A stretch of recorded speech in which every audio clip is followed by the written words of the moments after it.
For more than 3,000 years, the gold mask of Pharaoh Tutankhamun stayed hidden in the Valley of the Kings. This artifact, which stands about 21 inches tall, shows how skilled and artistic the ancient Egyptians were. But nobody expected that X-rays would reveal its biggest secret.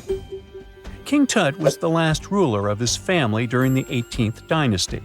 He took the throne at just 9 years old, but ruled for only 10 years before he passed away unexpectedly. If we're being honest, back in ancient Egypt, he was mostly forgotten by the rulers who came after him. His tomb wasn't a big deal for them, so much so that even the grave robbers forgot about him. It might sound a bit sad, but the truth is that it was actually great news for us. Since his tomb was practically forgotten, it ended up being perfectly preserved. While the other tombs in the Valley of the Kings were looted, his remained sealed and untouched. So, when it was discovered back in 1922, it had over 5,000 precious objects inside. That made Tutankhamun basically an instant celebrity and one of the best-known pharaohs nowadays. Among the treasures was the most stunning piece, his golden mask. This mask is said to be an exact image of the king's face, or at least it was supposed to be, but we'll get to that later. The purpose of this accurate representation of his face was to make sure that his soul would recognize him in the afterlife and return to his mummified body. In ancient Egyptian beliefs, this would allow him to continue living in the afterlife. The details of the mask clearly looked incredibly difficult to create, but people didn't realize how complex it truly was until many years later. The first X-rays of the mask were taken in 1967. Back then, the main reason for these scans was practical – conservation. The mask was heading to Paris for an exhibition, and it was the first time it had ever left Paris. This would help them keep track of any changes during the exhibit. Plus, the images could give clues about how the mask was made, but back then, they probably didn't fully realize just how complex its construction was. I mean, Egyptian goldsmiths didn't use modern soldering techniques. So, how did they make this mask? New X-rays taken in 2007 gave us some answers. It turned out the Egyptians didn't use pure gold, which is 24 carats. The mask was actually made of 23-karat gold, meaning it was mixed with another material. So, specialists discovered that the gold sheets contained a small amount of copper, a reddish-brown metal. This was likely done to make the material more flexible and easier to shape. They would then shape the gold sheets by heating and hammering them over and over again. But there was one more secret inside the mask that wasn't discovered until 2015. The year before, the staff at Cairo's Egyptian Museum were working on the mask display when the long beard of the mask accidentally got knocked off. Another theory is that the beard had become loose over time and just fell off. Either way, the fact that King Tut's beard came off caused a lot of stress. After all, we're talking about one of Cairo's biggest tourist attractions, so the experts had to fix the problem quickly. The restoration process started with a detailed recording of the mask's condition. To do this, they had to take a full three-dimensional scan of the artifact. And, by accident, they found something very interesting in the mask. Inside the royal beard, there is a gold tube, an intriguing structure that the Egyptians likely used to attach the beard to the rest of the mask. And that proved, once again, that the process of making this mask was even more complex than experts thought. But the mysteries don't stop there. Remember how we mentioned that the mask was thought to perfectly represent King Tutankhamun's face? Well, that might not be entirely true. Some popular theories suggest the mask was never meant for him and was actually made for someone else. A study published in 2015 suggested the mask was originally made for a female pharaoh, his supposed stepmother, the famous and beautiful Egyptian queen Nefertiti. The biggest clue comes from an inscription on the mask.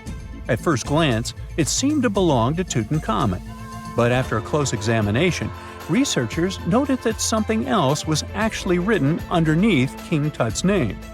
The royal name stamp seems to have been altered, and originally it had something written on it that translates to Queen Nefertiti. There is another feature of King Tut's golden mask that was overlooked for years, which adds even more mystery. As we mentioned earlier, experts believe he wasn't respected much by the pharaohs who came after him. And one of the clues that made archaeologists think this is the pierced ears on the mask. Some researchers believe that King Tutankhamun wouldn't have worn earrings after he was a kid. So, according to their theory, by the time he passed away at 18, he shouldn't have been represented with pierced ears. This could also support the idea that the mask originally belonged to Nefertiti, or maybe to someone who wasn't even connected to King Tut. But the mask isn't the only source of mystery. In fact, his whole tomb is full of puzzles. Recently, historians found a sign that the place where King Tut was supposed to be buried was changed at the last minute. For years, experts wonder why a pharaoh who ruled for 9 years ended up in such a simple tomb. When compared to the grandeur of other pharaohs' tombs, his tomb seemed, well, a bit plain. The idea that a king like Tutankhamun would have such an unremarkable resting place just doesn't match up with the power and importance he must have had in ancient Egypt. So, what happened? Well, apparently, this might have something to do with his successor, Pharaoh Ay. After King Tutankhamun passed away, researchers believe that Ay made sure to erase him from Egypt's history. So, one theory suggests that he was probably behind the quick decision to place King Tut's body in a smaller, less impressive tomb. When experts looked at Ay's own tomb, they found something interesting. There is a large wall covered in painted baboons. This is the same type of artwork found in Tutankhamun's tomb. It seems like the same person might have chosen the artwork for both tombs. Now, the design and decoration of the two tombs are almost identical, suggesting there was a shared hand behind both. But there is one key difference. Ay's tomb is fit for a king. It's much bigger and more impressive, even though the style and artwork are similar to what you see in Tutankhamun's tomb. So the theory suggests that Ay decided what went into both tombs. Since Tut passed away unexpectedly at a young age, his grand tomb wasn't finished in time. Normally, pharaohs start building their tombs while they're still alive to make sure everything is perfect. But Tut passed away when he was just 18, so there wasn't enough time.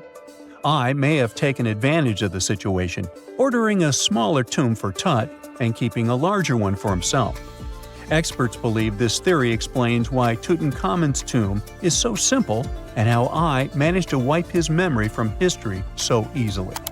But in the end, the story of King Tut's mask and tomb is full of mystery and intrigue. Each new discovery sheds more light on what really happened all those years ago. But one thing is for sure, the secrets of ancient Egypt still have much to reveal, and King Tutankhamun will continue to fascinate people for years to come.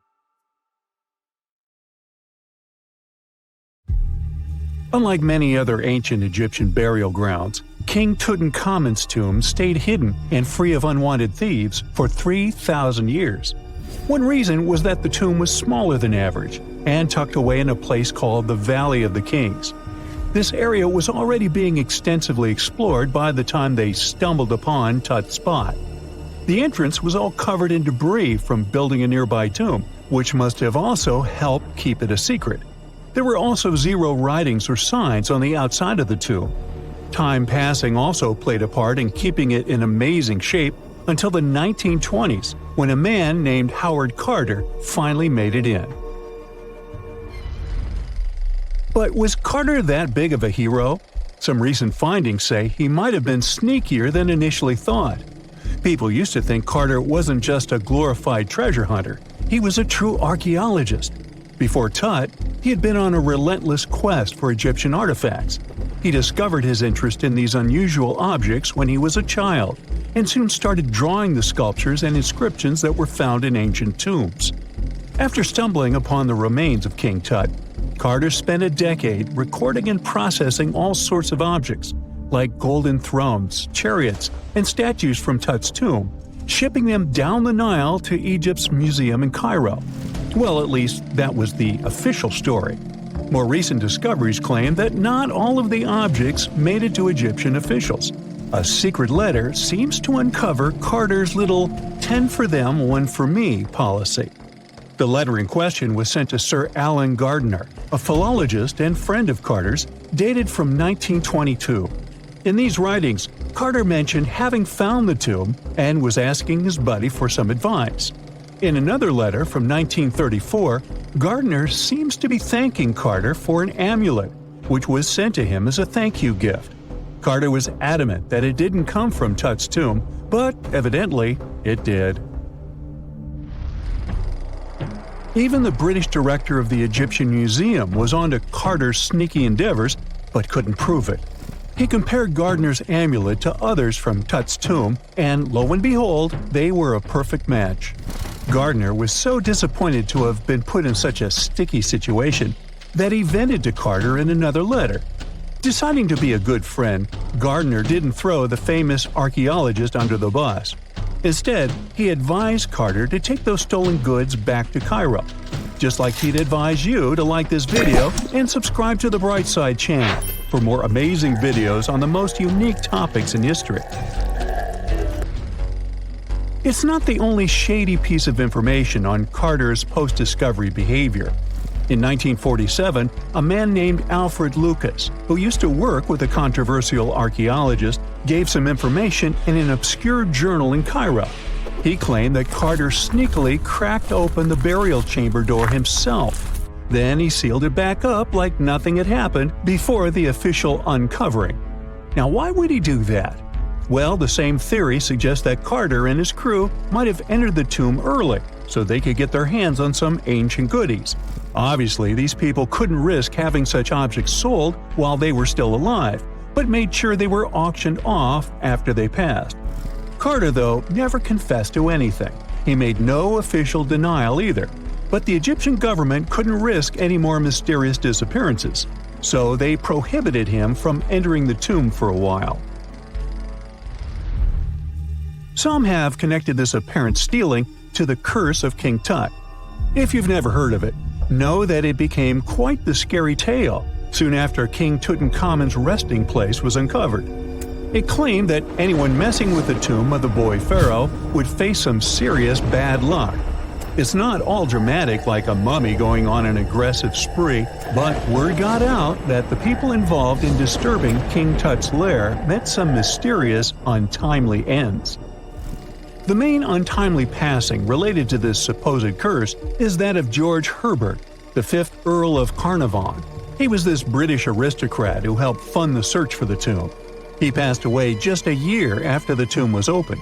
Now, people love to call it mysterious, but it turns out that Herbert was already in pretty bad shape health-wise when he got to Cairo, and he ended up getting taken down by a regular disease.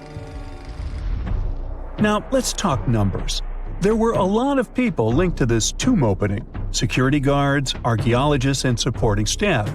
And sure, a few of them did pass not long after the tomb started receiving visitors. As much as we'd like this curse to be true for the sake of, good storytelling, statistically, if you have a bunch of people connected to opening a tomb, you'd expect some passings just by random chance. The average lifespan for those supposedly targeted by the ancient curse was more than 20 years after the spell was supposed to kick in. Herbert's daughter even lived until the 1980s, that's half a century later. And Howard Carter himself lived until 1935, a solid 16 years after the big reveal. Some have suggested that the whole curse was nothing more than a careful PR strategy. You see, when Tut's tomb was found, Howard Carter wanted to make a priority out of keeping nosy reporters away. So he might have come up with a curse hanging over anyone entering the boy king's resting place. But what was stolen from King Tut's tomb anyway? Well, some jewelry to begin with. It might have been snatched by Howard Carter himself, according to a French specialist. He did some intensive research by looking at old pictures taken from inside the tomb back in the 1920s. He compared those images to various objects from museums and auction houses. He soon started to piece together the whereabouts of some of Tut's jewelry. First up, there's this collar that used to be on Tut's chest. It was all broken into pieces, and some parts went via Carter to the Nelson Atkins Museum in Missouri. Meanwhile, other bits ended up on a necklace owned by some unnamed people who tried to sell it in 2015 but failed. Even the Nelson Atkins Museum agrees, as they've confirmed the information on their website.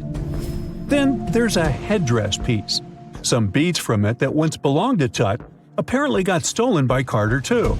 They were also strung into a necklace and are now being held at the St. Louis Art Museum. Another fancy collar made out of glazed ceramic magic spent some time at the Met, far away in New York.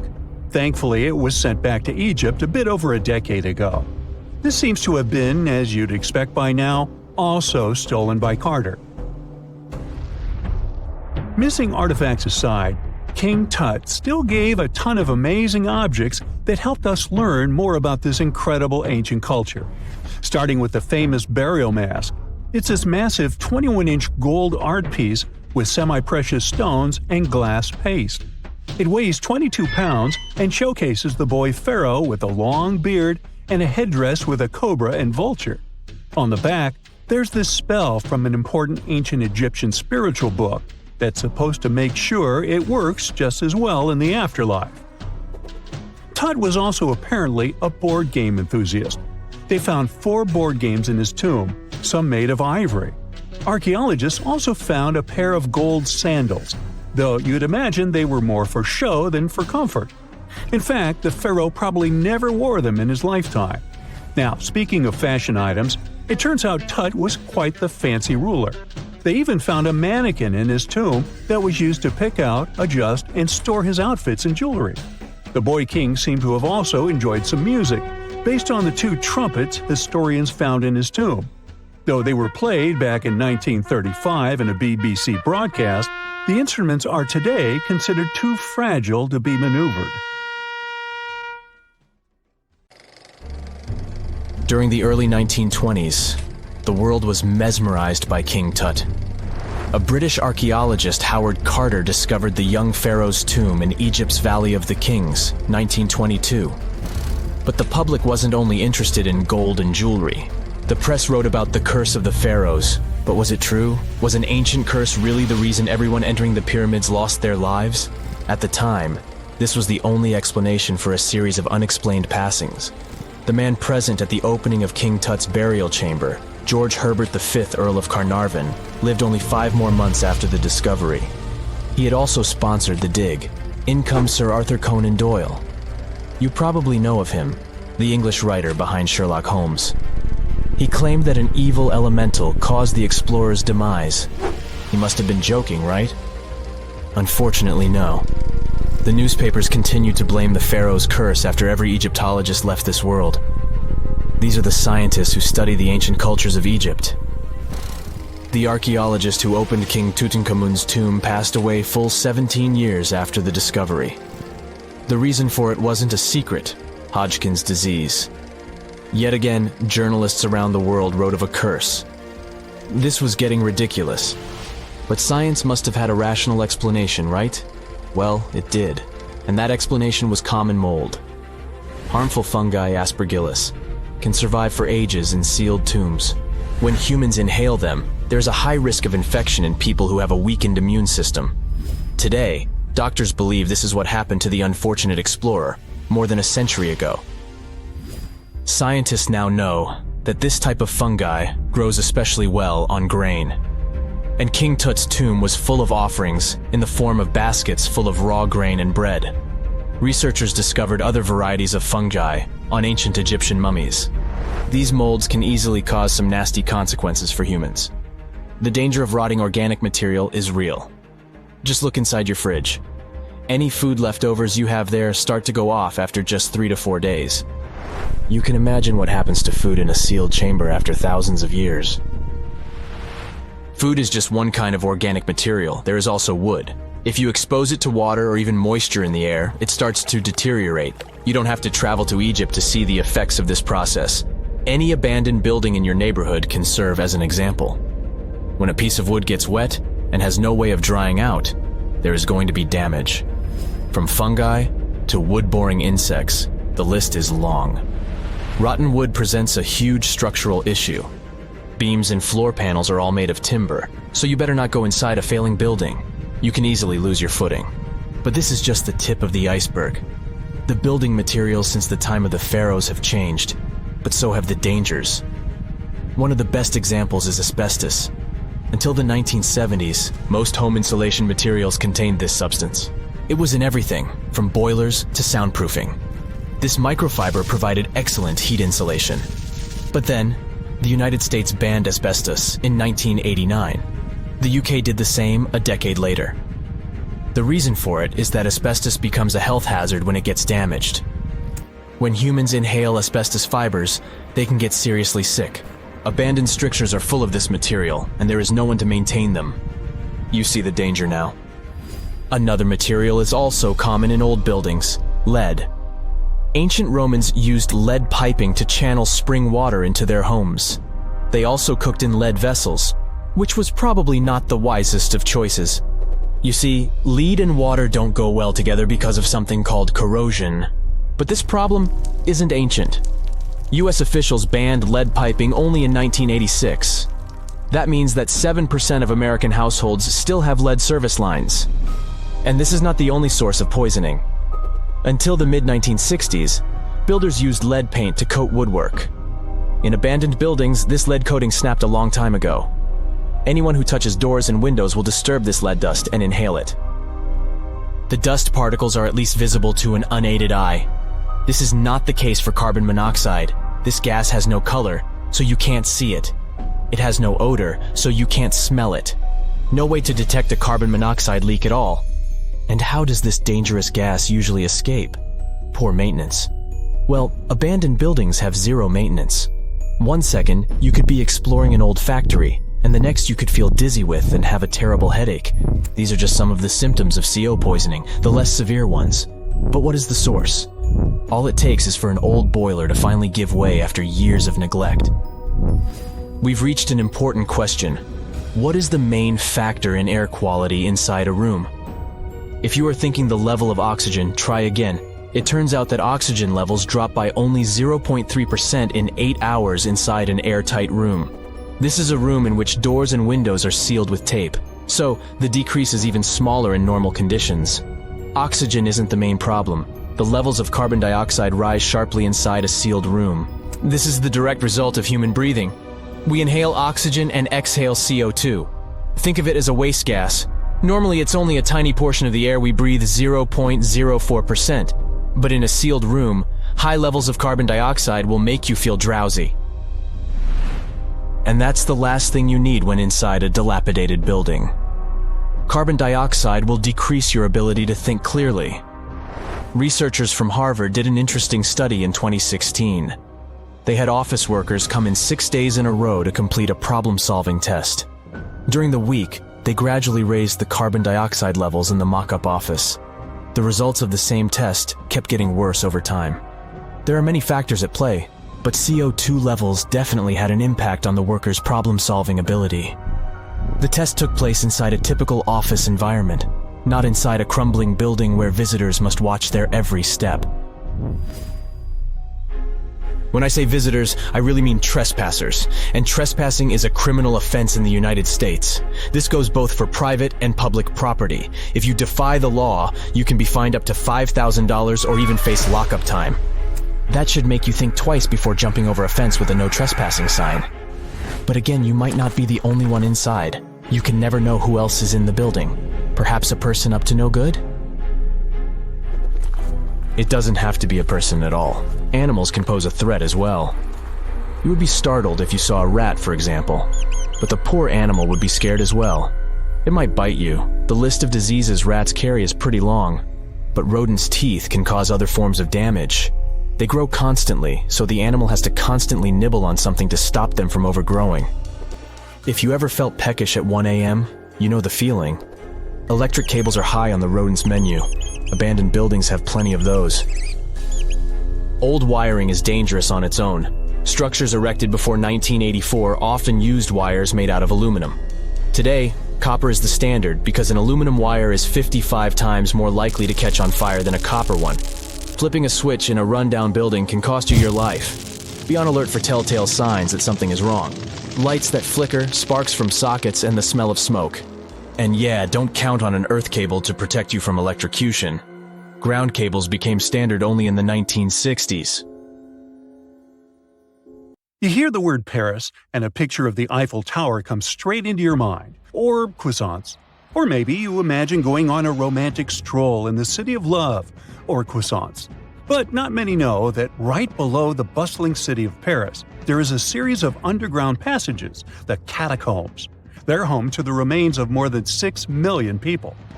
Whoa! But it wasn't always like that. Paris used to be a vast swamp. It was because most of the city was submerged in water at one time. Due to this, once the areas rose to the surface, the ground became rich in minerals, the most important being limestone. To extract it and use it to develop Paris, underground mines were dug up somewhere around the 14th century. They were dug horizontally to prevent collapse and to deal with the weight of the ceiling. Most of these mines were set up on the right side of the River Seine. Soon, Paris started expanding beyond its old city walls. Here's where it got tricky. The city started building on top of the land where they had dug all those tunnels. This caused some big problems, like the ground collapsing. In 1774, one of the roads in the suburbs collapsed about 100 feet into the ground. Due to rising safety concerns, officials decided to abandon the mines. The quarries were checked, and the tunnels were renovated to avoid future disasters. The bones ended up in the tunnels because of another major problem Paris faced a few years later. The growing population of the city caused an increase in the number of bodies. Cemeteries became overcrowded, and the city was actually so bad that at one point, bodies could not be taken care of properly. They started to rot and spread harmful bacteria. So, those who were in charge of Paris got an idea. They picked a new spot that was like a secret hideout for bones, one of the old mines. The process of moving the bones from cemeteries to the tunnel started in the late 1780s. They began with the biggest cemetery in Paris, the Saint-Innocent Cemetery. They didn't want to scare people, so they moved the bones at night. The remains went into 2 big holes in the ground and then got stacked in the tunnels by the quarry workers. They continued moving the bones until Paris developed into a city in the 1860s. The official name given to the collection of mines turned cemetery was the Paris Municipal Ossuary. But this name never became popular, and the tunnels instead became known as the catacombs. While the bones were still being added to the collection, the officials saw fit to open the place for public viewing in the year 1809. Tourists had to make a prior appointment and sign a guest book. As time passed, famous people started visiting, including the future King Charles X, Austrian Emperor Francis I, and Napoleon III. Of course, the rules for visiting have been changing over time.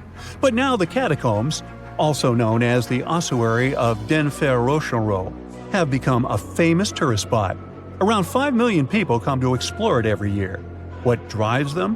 Well, in addition to the creepy but rich history, the catacombs are also considered one of the most haunted places on Earth, and there are several unsolved mysteries surrounding them. Some years back, a camcorder was discovered in the catacombs with a bit of footage. ABC Family showed the video in their documentary. In the clip, you can see a man very deep inside the catacombs, exploring alone.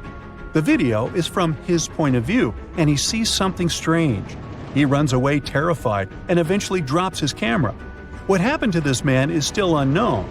He was never found or identified.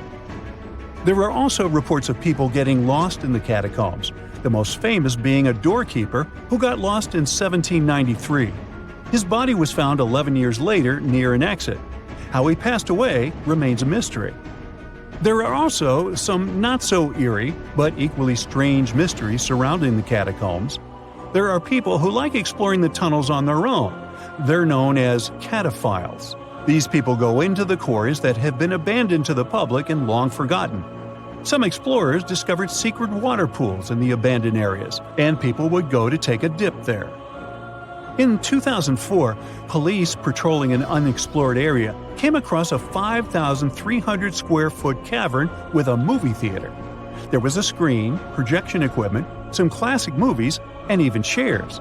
There was also a restaurant-like setting nearby, 3 telephone lines, and, well, electricity, which hinted that a group of people had been living there or regularly visiting. But when the police came back 3 days later with experts to find the source of the electricity, they found that the wire had been cut off. Only a note was left behind: "Do not try to find us." Such enthusiasts existed in the past, too. Once, a Parisian farmer did the same and came across button mushrooms growing in the catacombs. He saw an opportunity to make easy money, and he actually created mushroom farms in the tunnels. He even got official permission for it. By 1950, 100 farmers had been working inside growing mushrooms. There's also a scary legend about the catacombs that some people believe in. According to it, at midnight, unexplainable voices can be heard in the catacombs. They try to convince people to go further inside the catacombs until they can't find their way out. There's no strong evidence whether this story is true or not, but thinking about it is still scary. Due to safety issues, today only a small part of the catacombs can be legally toured by the public, less than 2 miles, while the catacombs go on for 200 miles. And still, the tour is an hour long, and it perfectly captures what's worth seeing. Solo traveling is extremely dangerous, as there is the possibility of getting lost. No thanks. In 2017, 2 teenagers entered the system through a secret passage. They were found 3 days later and had to be treated for hypothermia. The tunnels, damp and old, have an average temperature of 59 degrees Fahrenheit. Keep in mind that the entrance alone is uncomfortable enough to turn some people away. To get inside, you have to go down a winding staircase that takes you a little more than 65 feet below the surface. In the beginning, you find yourself in a well-lit room filled with interesting information and displays. But as you move forward, the place gets eerily silent. You pass through a creepy entrance that boldly declares this in French, which when translated English is something like, "Stop, this is the Empire of Doom." It's not exactly a warm welcome, and that's because the Paris catacombs are known for their haunted reputation. As you move deeper, the sounds of the world above fade away, and soon you are surrounded by the silence of the earth below. The bones themselves are placed strategically, almost in artistic patterns. This was the idea of a man who was once in charge of the place. He turned the bones into a kind of underground museum with cool structures like columns, plaques, altars, and even some weirdly shaped forms that some people consider art. Popular all year round, the catacombs become particularly loaded around Halloween. People organize special parties or events near the place too. But the most bizarre thing was offered by the catacombs themselves through Airbnb. The famous rental service allowed 2 guests to sleep in the catacombs. They were offered a bed for Halloween night and breakfast. Upon checking in, they were told tales and the history of the catacombs. This way, they went to bed fully aware of the fact that they were sleeping among the remains of 6 million people. Yes, it remains to be seen. 2 centuries ago, a 31-year-old Frenchman stormed into his brother's office in Paris. He had only one thing to share. "I've got it!" The man was so excited that he immediately collapsed. He spent the next 5 days in bed recovering his health. Who was this mysterious person, and why was he so thrilled? Jean-François Champollion made one of the greatest scientific breakthroughs in human history. He had cracked the code of Egyptian hieroglyphs. This enabled scientists to finally unravel the secrets of this ancient civilization. They weren't able to read hieroglyphs for nearly 2,000 years. After the Romans took over Egypt, the intricate writing system slowly faded away from people's minds. The last of the hieroglyphic texts date back to the 4th century. For thousands of years, Egyptians used images to show their lives. But the knowledge of how to read these pictures was lost to modern science. The story of hieroglyphs began in 3250 before current era. That's when ancient Egyptians developed writing. Their motivation was to better organize the distribution and storage of goods. One of the earliest examples is a ceramic jar that had an inscription in black ink. There were 2 major writing systems: The first were the hieroglyphs, which literally means sacred carving. Egyptians carved hieroglyphs in stone on temples, tombs, and similar monuments for 3,000 years. They present a system of pictorial texts. A pictograph is a picture or a drawing that stands for an idea of a word. It's a precursor to the true writing as we have it today. For example, when Egyptians wanted to write ibis, they would draw a small image of the bird. Hieroglyphs can be found on walls. They were a formal way of writing. The other writing system was hieratic. Egyptians mostly used it when writing on papyrus. That's an early, thicker form of the paper we have today. It soon evolved into demotic. This improved version became the most common writing systems in ancient Egypt. Then, in the early 4th century BCE, Alexander the Great took control of Egypt. This was the time when the Greek Ptolemaic dynasty ruled the country. You've probably heard of the last ruler of this dynasty, Cleopatra. During her time, Egyptian Demotic and Greek were used side by side. The two started mixing, and by the year 100, a new language emerged, Coptic. It slowly replaced the ancient writing system. Only Egyptian priests used hieroglyphs for the next couple of centuries, and then their meaning was lost to history. But not forever.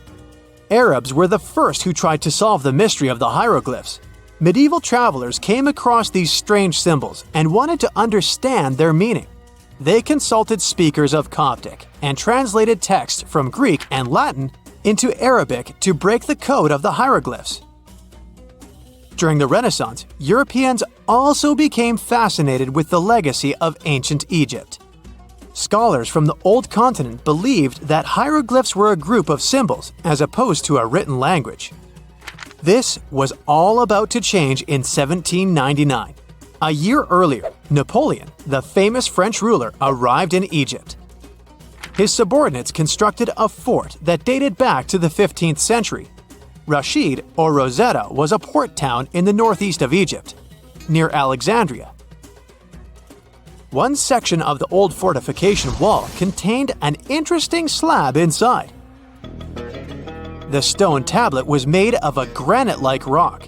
It was just 40 inches high and 30 inches wide. It contained 3 distinctive sections of text carved into it. The letters were in 3 scripts and 2 languages: hieroglyphs, Demotic, and Greek. It was a fragment of a larger ancient stela. These are upright stone slabs that are used to dedicate to a person or an event, but the one from Rosetta was damaged. 2/3 of the hieroglyphic text on the top was missing. The bottom Greek text lacked a cornerstone. The only fully preserved section was the writing in Demotic in the middle of the slab. It eventually ended up in the British Museum. The scientific community was intrigued, and the race was on to decipher it. Prints and casts of the slab went out all over Europe. Scholars already knew ancient Greek, so in theory, this shouldn't have been so hard. The first people who saw the Rosetta Stone thought the process would take 2 weeks. In the end, it took 2 decades. The main issue was the fact that hieroglyphs and spoken ancient Egyptian didn't have a connection anymore. Scientists didn't know what sounds the letters on the slab corresponded to. Imagine if English disappeared 1,000 years in the future. Then someone finds a tablet with the word dog. At first, they wouldn't know how to read the word or the individual letters. Even if they figured out how to pronounce the word, they wouldn't know its meaning. This is what linguists were dealing with in the case of the Rosetta Stone. The careful study of the artifact produced another find. The texts weren't direct translations of each other. They both described the same event, but in different words. It was like you saw a movie with 2 friends, and then all 3 of you wrote different reviews about it. The original text was probably in Greek, but the translators added extra words to make it sound more Egyptian. An English physician and physicist, Thomas Young, made the first great breakthrough. He knew that the name Ptolemy appeared several times in the text based on the Greek translation. This wasn't an Egyptian name, so it was impossible to represent it with a single image. The only way to spell out this Greek name was to use symbols that sound like it when produced. This is called transliteration, and we have it today as well. This is how foreign-sounding words are written down in Chinese or some Slavic languages. Young focused on sets of hieroglyphs in oval frames. These are called cartouches. He experimented a bit but finally discovered that one of them read, Ptolemy the Great. The individual hieroglyphs that made up this name corresponded to sounds needed to produce it. This is where our mysterious man from the beginning of the video enters the picture. Champollion picked up where Young left off. He knew Coptic, so the Frenchman was able to determine what many other hieroglyphs sounded like. The eureka moment was close. It came while he was studying a cartouche from a site dedicated to Ramses II. It had 4 symbols. The last 2 were the same. He determined this was the sound S. The first symbol was the sun. This is Ra or Re in Coptic. So the cartouche read Ra something SS. Can you already guess the name? Of course, it's Ramses. This breakthrough finally cracked the code. Ancient Egyptian wasn't a mishmash of cool-looking images. It was a phonetic language that Jean-François Champollion discovered in September of 1822. The stone slab is today known as the Decree of Memphis. The Egyptian council issued it in this city in the year 196 before current era. In it, they expressed their loyalty to the pharaoh. They erected identical stelae and temples all across Egypt. The Rosetta Stone was just one copy of them, but its content is less important than the fact that Champollion's translation gave these ancient peoples their voice again. During the 1800s, European scholars didn't think that the Egyptian civilization was much older than classical Greek or Roman. Now that scientists could read hieroglyphs, a whole new chapter of human history opened. One of the most famous finds in the history of archaeology happened in 1922. That's when the British archaeologist Howard Carter discovered the tomb of Pharaoh Tutankhamun in Egypt's Valley of the Kings. The whole world admired King Tut's golden mask. But without Champollion's pioneering work, it would be impossible to know who its owner was. The young pharaoh's cartouche is phonetic. For instance, you pronounce the pictograph of a chick as the vowel U. The symbol for the key of life is an ankh, and there is a shepherd's crook in the end. It symbolizes the word ruler.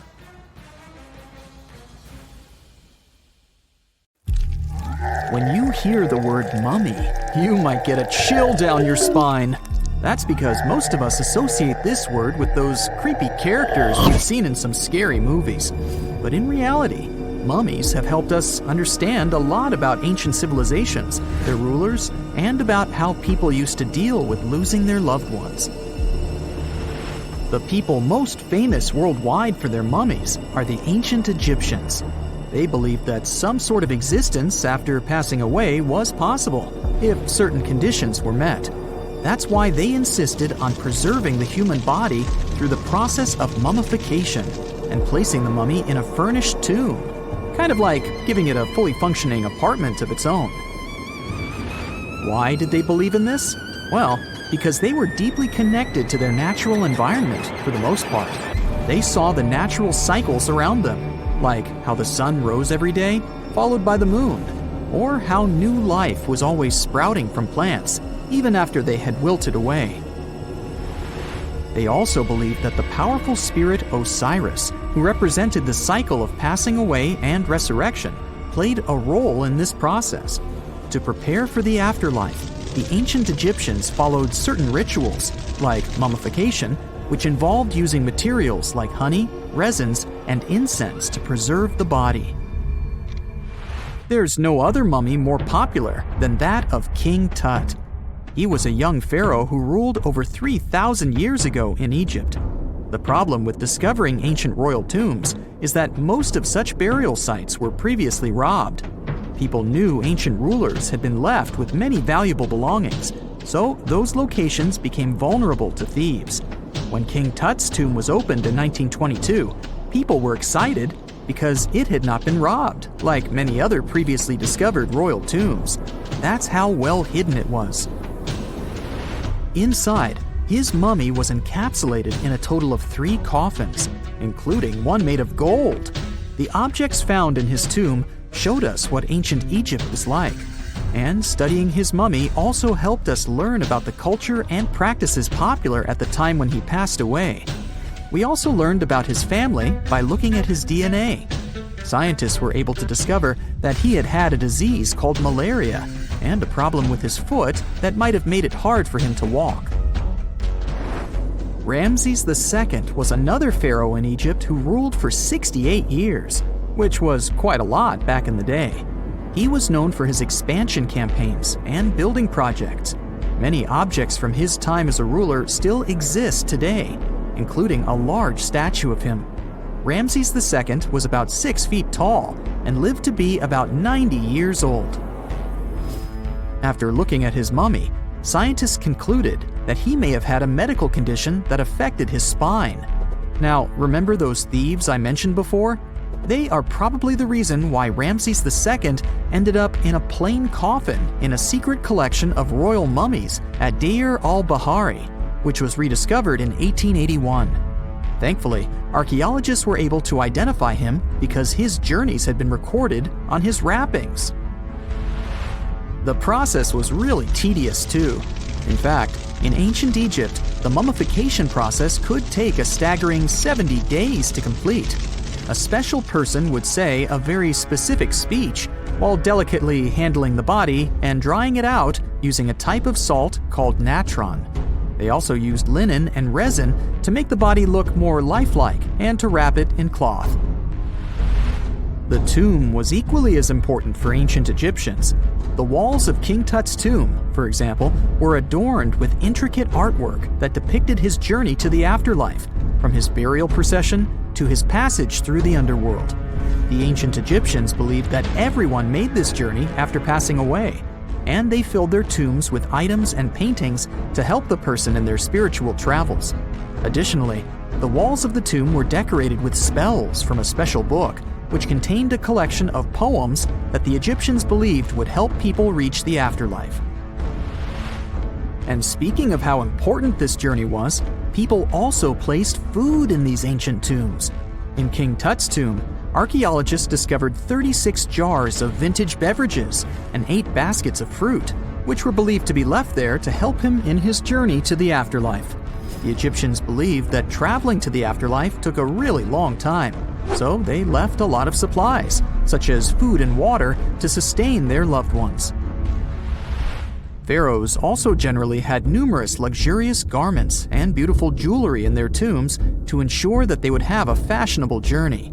These items included various types of linen clothing, such as tunics, scarves, gloves, and headdresses, as well as a lot of gold jewelry with precious stones, like bracelets, buckles, pendants, necklaces, rings, and even precious depictions of insects for protection.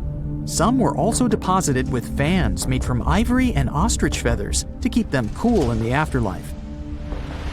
Some ancient rulers were even placed in their forever apartments along with boats. For example, Pharaoh Khufu built the Great Pyramid at Giza as his tomb, and a large ship was found inside. King Tut, however, was buried with multiple boat paddles, but no actual boat. Instead, he had 3 chariots and numerous walking sticks made of precious materials, perhaps indicating he'd rather travel to the beyond by land, not by water. Amongst the most interesting objects found near ancient mummies are bottles of oils and perfumes. If rulers were supposed to be fashionable, why not smell nice too, right? Also, some of them had some ancient kinds of board games, most of them made out of precious materials like gold or ivory. One of those games was called Senet. It was very popular amongst the ancient Egyptians and very similar to modern-day chess. The ancient Egyptians may have the most famous mummies out there, But they weren't the first to invent the procedure. In fact, it all started in South America with an ancient civilization named the Chinchorro. As far as we know today, these people were the first to mummify their loved ones that had passed away. They did it somewhere around 2,000 years before the Egyptians started their own rituals. Sure, we can tell a lot about ancient rulers by studying these mummies, but until recently, we had no idea what they really looked like during their lifetime. Not so long ago, though, some very special mummy paintings were found by archaeologists studying ancient Egyptian objects. These mummy portraits are highly detailed paintings of individuals that were made while they were still alive. Such paintings were often painted on wood, as opposed to the classical portraits we all know about, which are painted on canvas. They are known for their realism and beauty, and have even been used by researchers to diagnose diseases by comparing them to the corresponding mummies. Some of these portraits also include depictions of jewelry, which was later found on the mummies. The recent discovery of these mummy portraits in Central Egypt is significant, as it marks the first time in over a century that such paintings have been found. Mummies appeared all around the world naturally, too. Mummification can occur without people intervening because of natural conditions, like extremely cold or hot environments, places with a lack of oxygen, or accidental exposure to chemicals that preserve the body. These conditions don't allow bacteria to grow, resulting in the body remaining more or less intact. Famous Otzi was one of these mummies. We know today he was a man who lived around 5,000 years ago in Europe. But upon his discovery in the Alps in 1991, Austrian authorities initially believed that he was a modern mountaineer because of how well preserved the body was. However, after the Iceman was removed from the glacier, it was determined that he was actually from the Copper Age.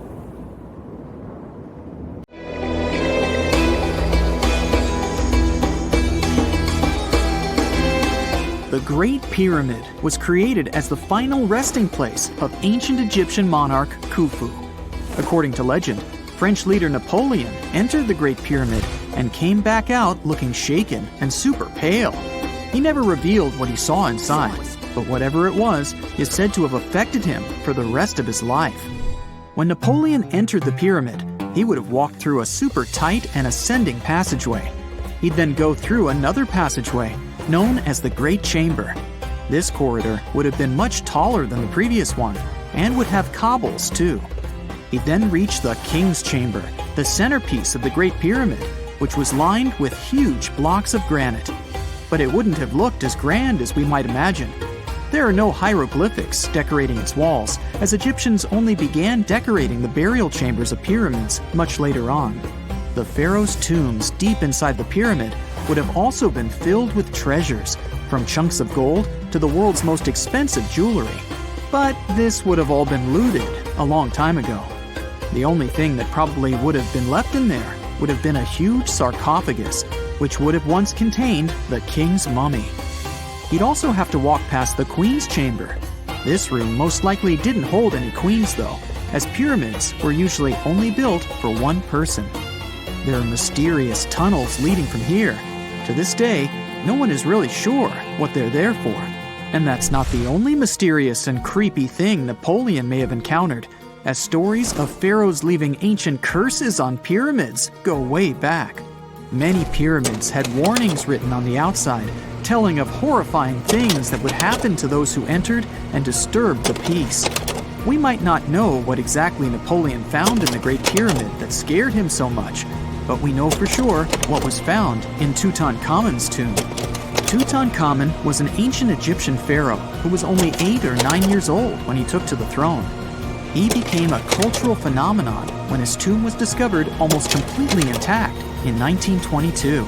His pyramid sits in the Valley of Kings in Thebes, modern Luxor, which is in Egypt.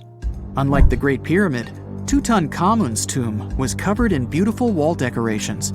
The walls told the story of how he would travel to the afterlife through the underworld. Egyptians believed all people would have to take this journey, so they would fill their tombs with objects and paintings to help them get there. There'd also be spells painted on the walls.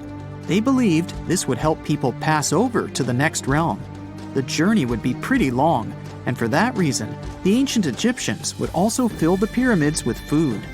Tutankhamun's pyramid was filled with 8 fruit baskets. They even found something called gingerbread fruit in there. The rooms were jam-packed with furniture, statues, clothes, and staffs, amongst a whole bunch of other things. You'd likely find a lot of clothes and expensive jewelry in the pyramids as well. The ancient Egyptians wanted their ancestors to travel in style to the afterlife. They put Tutankhamun in his final resting place with over 50 pieces of clothing, all of the highest quality. There were tunics, scarves, gloves, and headdresses, and a ton of jewelry. Bracelets, pendants, necklaces, rings, and scarabs for protection were all found inside. Each of them was made of gold or precious stones.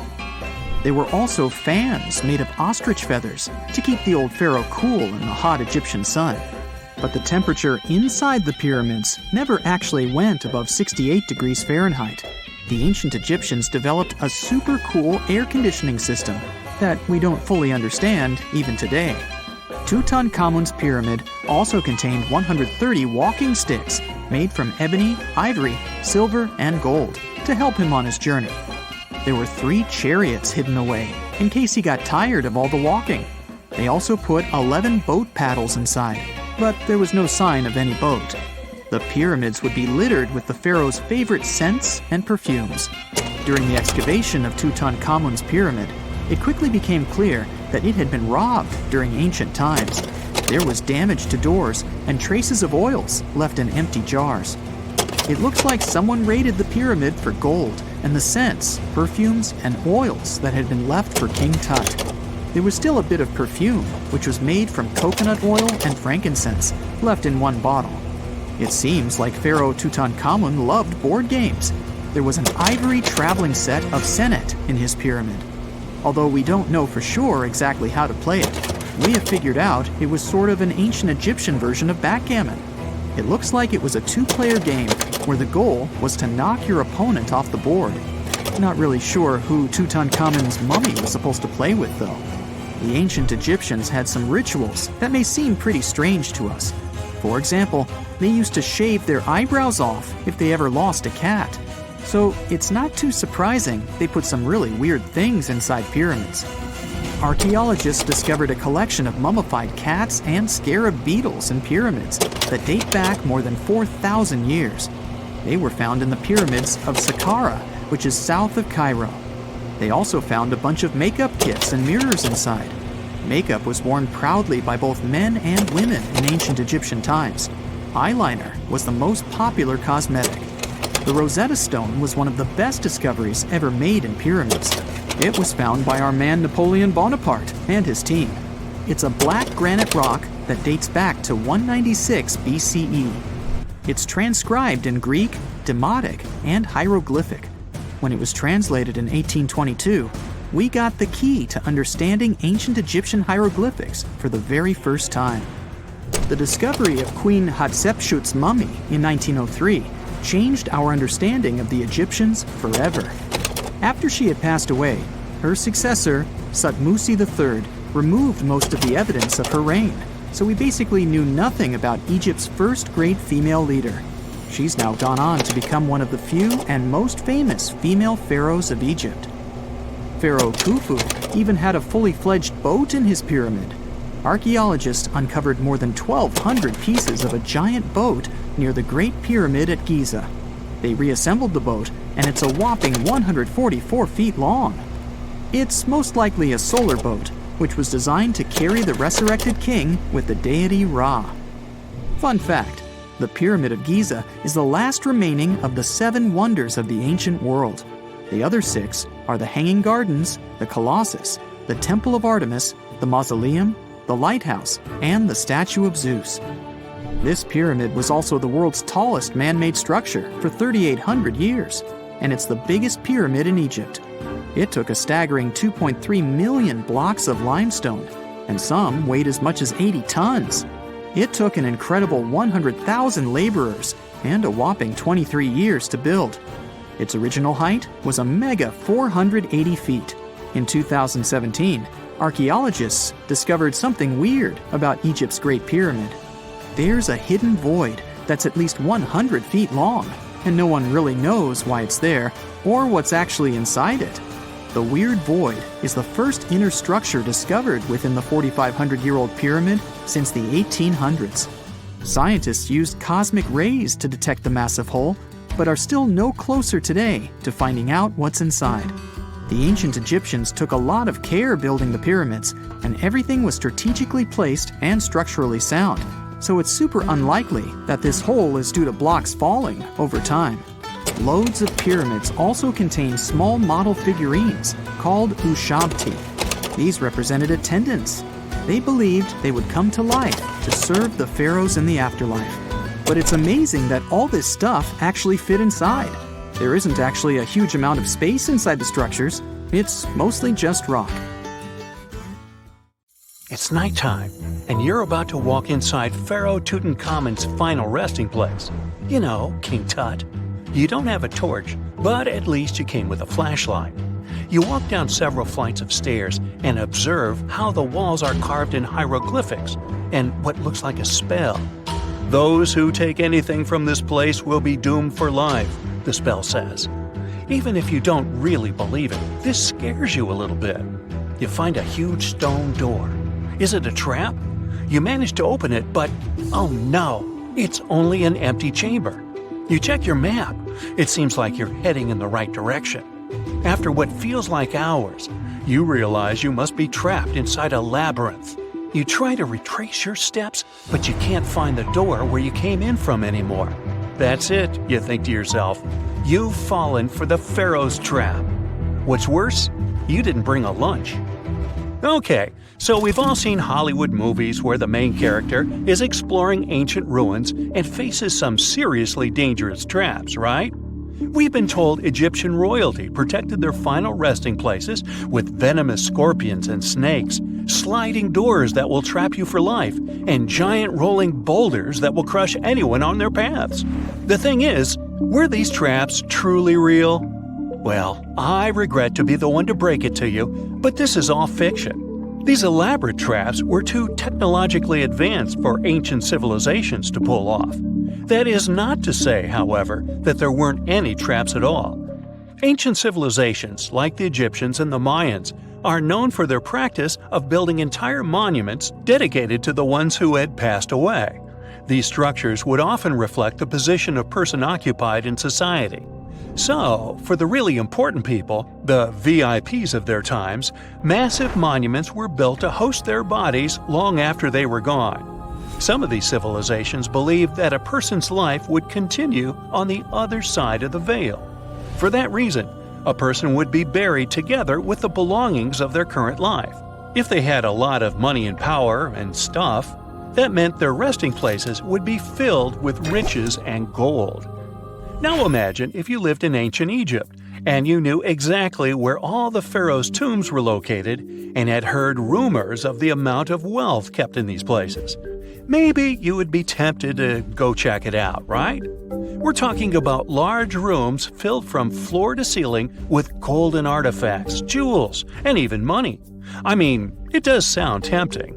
And since there weren't any security guards protecting the entrance of these places, Egyptians needed to get creative as to how they would protect these riches. These old civilizations found some traps to be useful. A recurring one was building empty rooms inside the monument to confuse a burglar. Now, let's take a look at Amenhotep III's final resting place as an example. It was built in the city of Luxor, in a spot also known as the Western Valley of the Kings. Two French engineers originally discovered the monument between 1905 and 1914 CE. The structure is huge and has more than 10 chambers, connected by long corridors and steep stairways. The King's Chamber is the most hidden one, and for an outsider to try and find it, they will probably enter a lot of empty rooms beforehand. Other pharaohs tried to protect their riches by commissioning monuments with false doors concealing pits that were up to 20 feet deep. This way, an unwarned and unwanted visitor would be surprised by the deep hole on their way to the king's resting chamber. Alongside false doors, pharaohs made sure to build labyrinth-style corridors and false walls. This way, robbers could take hours or days before they found the king's real chamber. As to pits with poisonous snakes on them, if there were any reptiles inside these monuments, they probably got inside on their own and would most likely not stay there for long. There is no way snakes would survive years and years without food inside these pits. So yes, another Hollywood-induced belief right there. If these traps seem boring to you, archaeologists did find an interesting deterrent in the final resting place of the Red Queen of Palenque in Mexico. Palenque was one of the most powerful Mayan cities in pre-Columbian Mexico, and the Red Queen was believed to be the grandmother of the last Mayan king, undoubtedly a person of immense importance to the empire. In her honor, a huge monument was built to keep her body after her passing. The discovery of the tomb itself was already thrilling. Archaeologists found an ancient monument when digging at the site back in 1994. The first thing they found was a room with a hidden door. Once they opened the door, they discovered a long corridor. Finally, at the end of this corridor was the Queen's chamber. The team of archaeologists was beyond excited to unearth this chamber with the mummy of the Queen herself still inside it. They found her to be accompanied by her pearls, jade shells, and expensive rocks. But as the team explored the remains, they saw something rather strange. The room was filled with a red-colored powder. Researchers knew that the color red was important to the Mayan people, and that much of their clothing and buildings were decorated with this color. But they didn't understand why the queen was buried with this unknown red substance. After they took a sample back with them for further analysis, they discovered that the red powder was cinnabar, a very dangerous mineral. This powder, when inhaled, can cause, shall we say, severe health damage to a person. The team concluded that this could only be a trap for anyone trying to steal her riches. Okay, so dangerous powders might have worked as the most intense traps we've seen until now. But perhaps the cheapest way to keep out unwanted visitors was to advertise spells written out all over the monument. We'd probably laugh at these today, but back in the day, they were more or less effective. Spells usually said that the person who took anything from that place would meet a tragic fate. Some spells said that robbers would lose their houses in big fires or terrible floods. Other spells said burglars would have incurable and undiagnosed health issues, but they weren't really enough to stop people from taking any gold. There are some stories surrounding how these spells might have been real.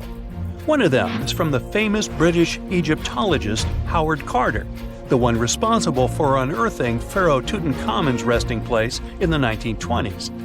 After months of unsuccessful digging, Carter discovered the tomb's existence by chance.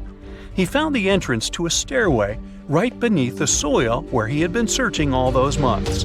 With the help of a team, he cleared the piles of sand blocking the stairs and discovered a doorway. The door had several royal symbols carved into it, and Carter knew this could only mean a very important person had been buried there. And he was right. With a chisel, he made a hole in the top left-hand corner of the doorway and lit his vision with the help of a candle. He couldn't believe what he was seeing, the reflection of several golden and jeweled items crowding the chamber before him. Lost for 3,000 years, Carter had just discovered the final resting place of King Tut. But the story didn't finish here. This discovery was accompanied by a series of unfortunate events that led people to believe it had something to do with the pharaoh's spell. Carter himself mysteriously passed away just a few years later, and some of his assistants lost their houses in floods, just like one of the spells threatened. Some say it's just coincidental, as there's no real proof of these things being connected. Well, what do you think? Was this an effective trap after all? A gruesome discovery took place in Egypt some years ago. You want to hear about it? 16 human hands, carefully buried in 4 eerie pits. They didn't look too much like human hands at first, since they were abnormally large, but they were. Weirdly, there were only right hands, no left hands were in sight. It turned out that it points to the practice of an ancient dark ritual. Old Egyptian art and tales talked of a ceremony where warriors would present the right hand of their adversaries as proof of victory and ask for gold in return. Egyptians believed in the afterlife, so cutting off someone's hand meant you cut off their power eternally. Guaranteeing this type of defeat was interesting to the winning party. Here, the fight was between Egyptians versus Hyksos, who lived in what was once known as Canaan. Egypt has always been the center of some history-changing findings, and some time ago, this papyrus was found. If we stretched it open, it would be just a tad bigger than the height of a skyscraper. The world's tiniest skyscraper, which is located in Wichita Falls, Texas. When humans didn't write on their notes app, they wrote on this thing, made from the medulla of a papyrus plant. Around 2,000 years ago, ancient Egyptians wrote something reminiscent of a book where they describe most of their funerary traditions and their visions of the afterlife. It's considered one of the most important texts from ancient Egypt and is still sold in bookstores to this day. This ancient manuscript was unearthed from a chamber located just south of the Pyramid of Djoser, located in Sakara. Oh yes, Djoser is the oldest pyramid in Egypt and not the Giza pyramids like most people think. So recently, the site of Sakara buzzed with excited archaeologists who probably found one of Egypt's oldest complete mummies. They believe that this beautiful and well-preserved mummy was that of a wealthy man. He was discovered in a deep shaft, covered in layers of gold leaves. There are many symbols that show he was an important and wealthy man, like the band he wore on his head, the bracelet on his chest, and the fact that he was embalmed with a tunic, which was reserved for Egypt's finest. The most exciting part of the entire discovery was finding the resting place sealed with mortar, just as the ancient Egyptians had left it 4,300 years ago. Now this may sound weird, but back in 2008, archaeologists discovered a missing pyramid. Now it went missing because it deteriorated over the span of 4,000 years. Today, you can only see its base. It was a pretty important site back in ancient times. It is said that around the area of the pyramid, the ancients hosted a special type of ceremony where high priests would carry mummified remains of sacred bulls. Now here's a fun fact. Ancient Egyptians believed that Apis bulls were earthly incarnations of the city deity of Memphis and was connected to rites of fertility. It wasn't just any Apis bull, though. They needed to be all black with a single white mark between its horns and a bunch of very specific characteristics. They were selected by the local priests and honored until they passed away. After that, they were mummified and buried in underground galleries. Meanwhile, this missing pyramid sort of disappeared around the 1800s. It was a German archaeologist who first found it in the village of Sakara. He called it the Headless Pyramid when he first found it. But then, years after the official discovery, the desert sand came along and covered the whole thing. There were some excavations between the 19th and 20th centuries, but they weren't too systematic. That's why scientists were so thrilled when they dug an entire pyramid's base after removing the 25-foot mound of sand that was covering it. Oh, and it turns out American archaeologists are excavating a cemetery in Egypt that could contain over 1 million mummified bodies. So far, archaeologists have dug around 1,700 mummies. One of the main differences from other classic Egyptian mummies is that these people weren't kings and pharaohs. They were commoners that most likely lived about 1,500 years ago, when Egypt was controlled by the Roman and Byzantine empires. The name of the cemetery is cool, though, the Way of the Water Buffalo, just in case you want to check it out on your next trip. Other than bulls and buffaloes, ancient Egyptians also liked baboons. Are you seeing a pattern here?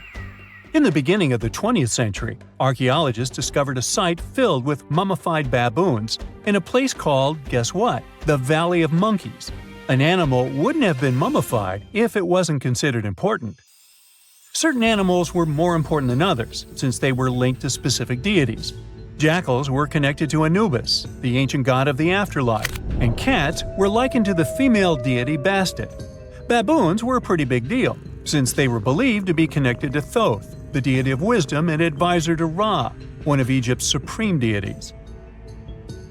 The archaeologists who studied these animals weren't too happy. They think these baboons were kept inside and were deprived of sunlight for most of their lives. They had extreme vitamin D deficiencies and they were poorly fed. Maybe Thoth got angry with these baboon keepers. Just a guess. Since there's never a boring day for archaeologists in Egypt, they also found human mummies with golden tongues. Since Egyptians were all about the afterlife, they believed that golden tongues might help a person speak once they pass to the other side. I mean, it's a long shot, but hey, why not?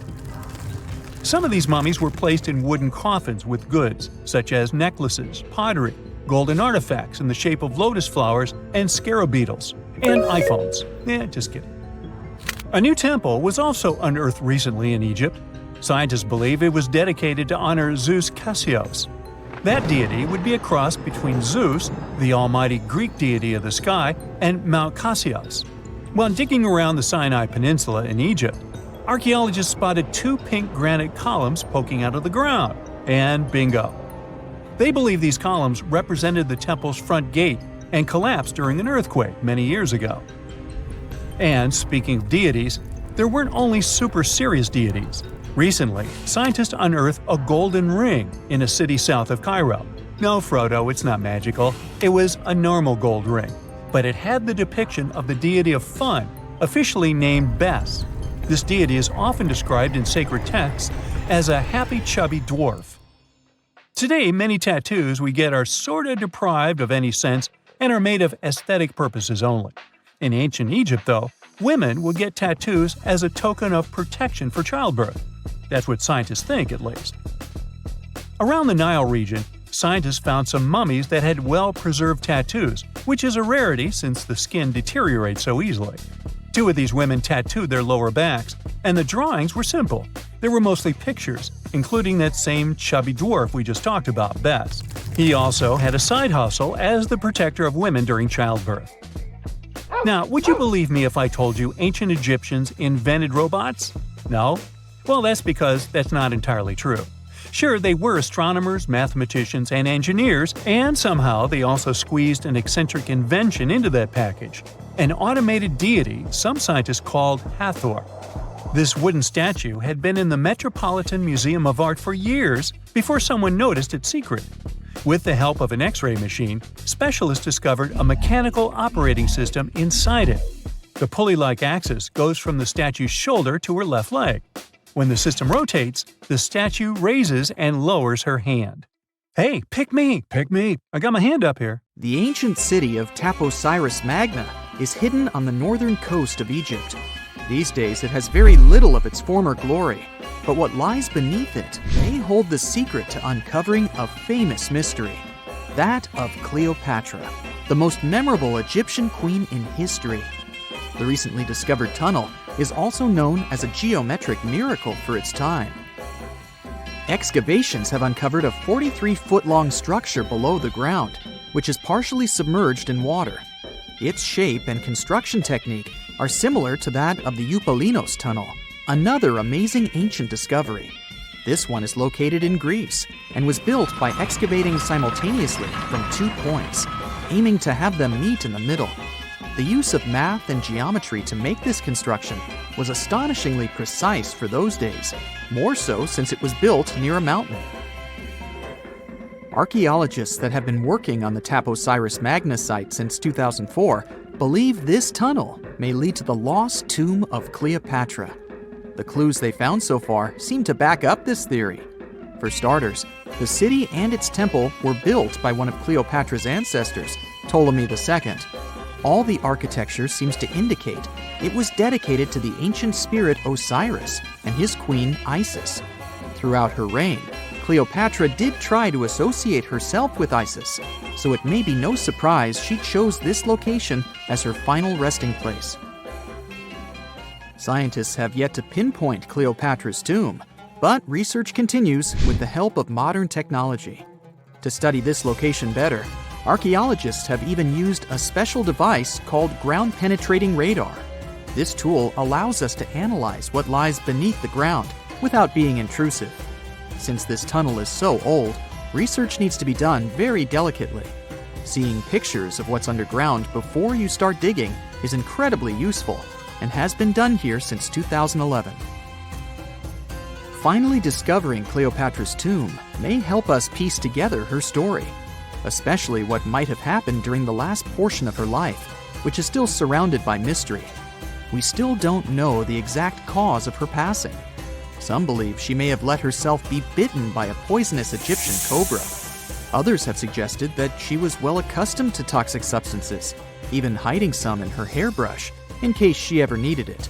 But that's not to say she chose to use it on herself.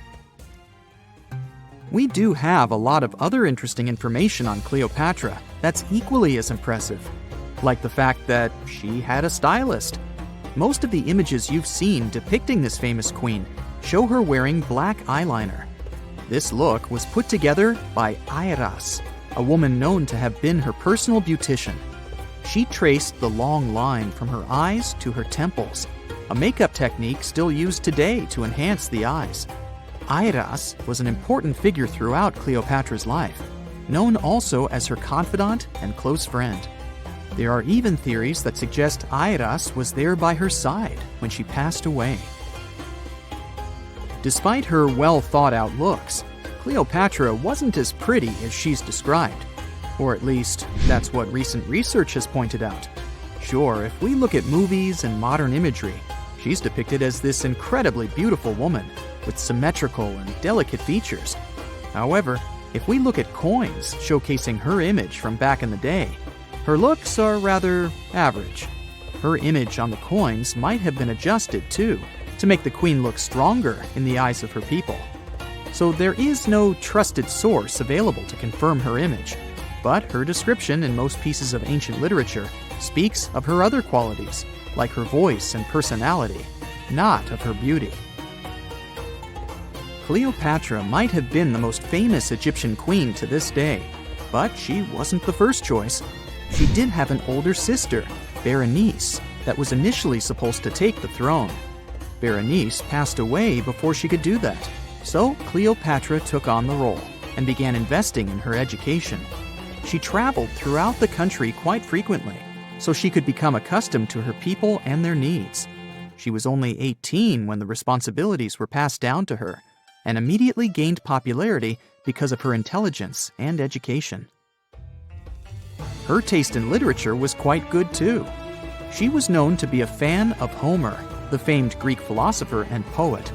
Cleopatra loved to write as much as she loved to read.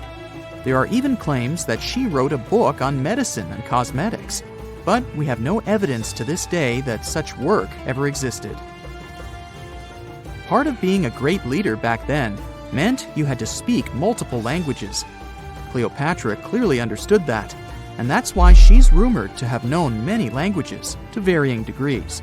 Some archaeologists suggested she spoke Greek, Egyptian, and Ethiopian, as well as many Arabic dialects. She might have even spoken Latin, but there's little evidence to support this claim.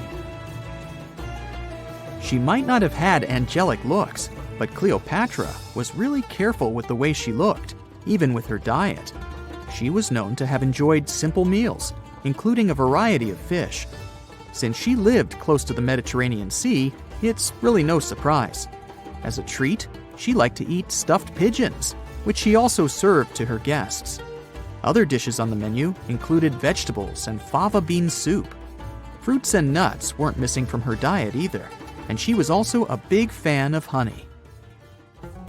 Recently, a team of experts has even tried to recreate her famous perfume. Think of it like the ancient equivalent of Chanel No. 5. Cleopatra was known to be a fan of luxurious scents, which she believed could even influence how people treated her when they met. The basis of this scent is myrrh, a resin gathered from a local tree. Other ingredients added to the mixture were also found back in the day, like cardamom, olive oil, and cinnamon. The results may not be quite as delicate as the perfumes we know and use today. Its consistency was way thicker, and the scent lasted way longer. When she was at the height of her power, Cleopatra might have been the richest person in the world. Back in the day, she ruled over a territory that stretched across the Mediterranean. from modern-day Libya in the west through Egypt to Syria in the east. This is the largest territory ever ruled over by a woman. In today's currency, her worth might have been somewhere around $95 billion.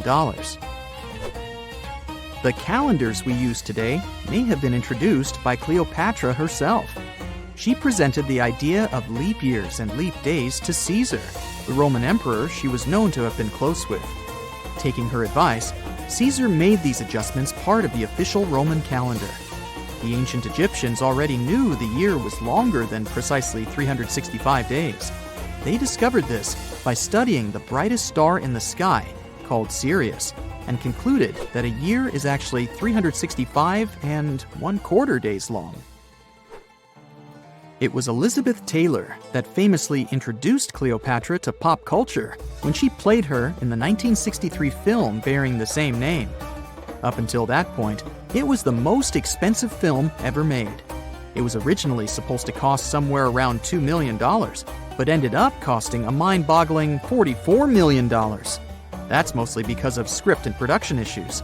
To make this iconic movie, producers created 79 sets from scratch, as well as over 26,000 costumes for the cast.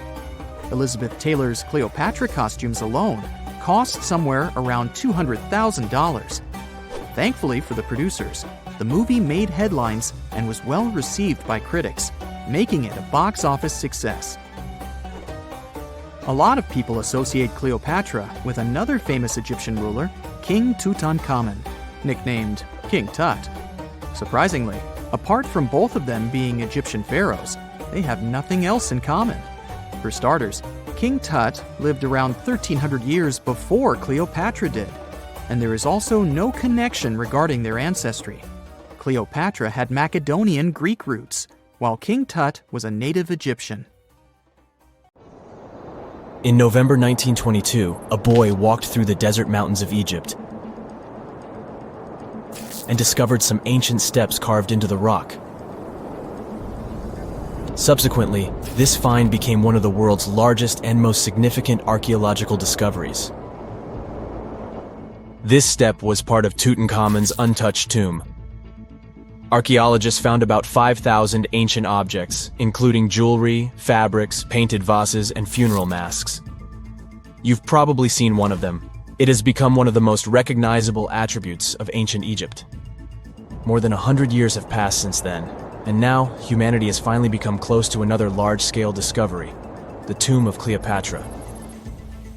This queen was the last active ruler of the Ptolemaic Kingdom of Egypt, who sat on the throne from 51 to 30 BCE. There are many ancient records about Cleopatra, her reign, and her unusual personality, but until now, no one has discovered the secrets about her passing away in the burial place. So, one archaeologist, Dr. Kathleen Martinez, has been studying ancient records and temples around Alexandria for decades, and concluded that the tomb of the queen should be located under the ancient city of Taposiris Magna, founded in 280 BCE. It was a big city on the northern coast of Egypt, where tens of thousands of people were engaged in trade and industry, and it seems that Dr. Martinez's guesses turned out to be correct. She and a group of archaeologists have discovered a secret underground tunnel near Alexandria, with a length of about 0.8 miles. It was cut into the rock under Taposiris Magna's temple. During further excavations, they found many things that indicate Cleopatra's tomb lies in the tunnel's depths. It's also possible that she is buried there together with the Roman commander, Mark Antony.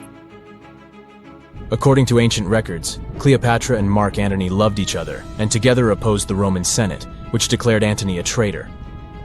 The fact that natural disasters have occurred on the territory of Taposiris Magna for thousands of years can complicate the excavations. Earthquakes and floods destroyed the city and possibly flooded its underground tunnels. But archaeologists hope the ancient tomb remains untouched, and that it hides many treasures and records about the royal life of ancient Egypt during the reign of the last dynasty.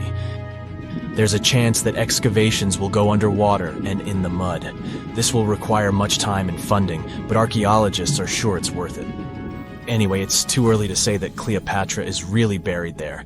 but scientists have found many things in the tunnel that confirm this, including clay pots, dozens of coins with the image of Cleopatra and Alexander the Great, as well as a bust with the image of the Egyptian queen. Cleopatra is still one of the most popular personalities in Egypt, on an equal footing with Ramesses III and Tutankhamun. She inspired many films, paintings, and books, but what made her so popular? She became famous for her inconsistency. She was a beautiful, intelligent ruler who pulled Egypt out of the crisis and made it a prosperous power. Medieval Arabic texts say she knew chemistry, mathematics, and philosophy, and may have written several scientific books. She knew several languages and had excellent diplomatic skills. At the same time, there are many legends that she was a femme fatale who drove many men crazy. However, there's no evidence that her beauty was incomparable. The image of a stunning model was created by Hollywood when it made several films where famous actresses performed the role of Cleopatra. And the Roman Emperor Octavian, the adopted son of Julius Caesar, specially created the image of Cleopatra as an insidious seductress because he was her enemy. Even though she was born in Egypt, Cleopatra wasn't an Egyptian. Her ancestors were Greeks, among whom was one of the generals of Alexander the Great. However, the people of Egypt loved her. She learned the language and was very sensitive to the traditions of this country. She knew the history, mentality, and customs of ancient Egypt well. She raised the level of its economy and strengthened its status as a world power. Much of this was made possible thanks to her cunning and impressiveness. She loved theatrical performances and lavish celebrations. She knew how to surprise people and put on a show. But behind the exterior image of a luxury lover was an intelligent and calculating ruler. Ancient Egypt was a rich, luxurious country, and Cleopatra did everything to increase its wealth and strengthen its position in the international arena. For example, she was once in conflict with her brother Ptolemy XIII. The queen knew that she wouldn't be able to resist him, so she decided to attract Julius Caesar to their side. The Roman emperor arrived in Alexandria, where Cleopatra wanted to meet him, but Ptolemy knew about her plans and was about to prevent her from coming to Caesar. Then, instead of a rich and noisy arrival, Cleopatra decided to make her visit inconspicuous. She wrapped herself in a carpet or linen bag the emperor's servants carried into Caesar's private chambers. Cleopatra emerged from the carpet and impressed the Roman emperor with her beauty and determination. As a result, they fell in love with each other and became close allies. After some time, she impressed another influential Roman for diplomatic purposes. She arrived to meet Mark Antony on a golden barge with purple sails and silver oars. Cleopatra was dressed in the image of Aphrodite and sat under a magnificent canopy. Her servants dressed like cupids and were blowing her fan and burning incense. But Cleopatra created such a show for a reason. She knew that Antony revered Greek mythology and considered himself the embodiment of Dionysus. As a result, he was so impressed with this woman that he ended up marrying her. Cleopatra defended her crown, strengthened her alliance with Rome, and bore Antony 3 children. In Egypt, they threw big parties and enjoyed wealth with power. However, the relationship of a high-ranking official with the Egyptian queen caused a scandal in Rome. Octavian was Antony's primary opponent in the struggle for power, so he exploited the situation to darken the competitor's reputation. He used propaganda to make Cleopatra an insidious seductress in the eyes of Roman citizens. He accused Antony of succumbing to her charms. The Roman Senate supported Octavian and declared Cleopatra an enemy. In 33 BCE, this conflict reached a high point when Antony's navy clashed with Octavian's fleet. The latter won and forced his enemy to flee to Egypt with Cleopatra. According to some records, they took refuge near Alexandria. Pursued by the Romans, they hid in one of Cleopatra's palaces and met their end. Some legends say that Cleopatra was an expert in poisons.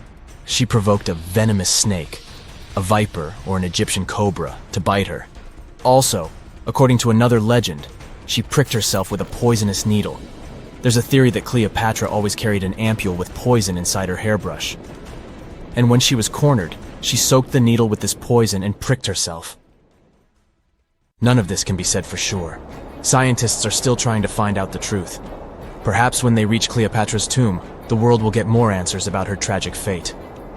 She is considered the last ruler of Egypt. After her passing, Octavian plundered her palaces and temples and returned to Rome, where he became the main emperor. He successfully ruled the country and expanded its borders. His reign ended when he turned 75. World history would have looked different if Cleopatra and Mark Antony hadn't lost that naval battle. By the way, did you know that more time has passed between Cleopatra's reign and Neil Armstrong's flight to the moon than between the reign of the Egyptian queen and the construction of the Great Pyramid of Giza? Armstrong took a step on the Earth satellite in 1969, 38 years after the birth of Cleopatra. And the construction of the pyramid took place in 2560 BCE. Imagine how long the history of ancient Egypt is. Cleopatra is closer to us in time than to the pyramids,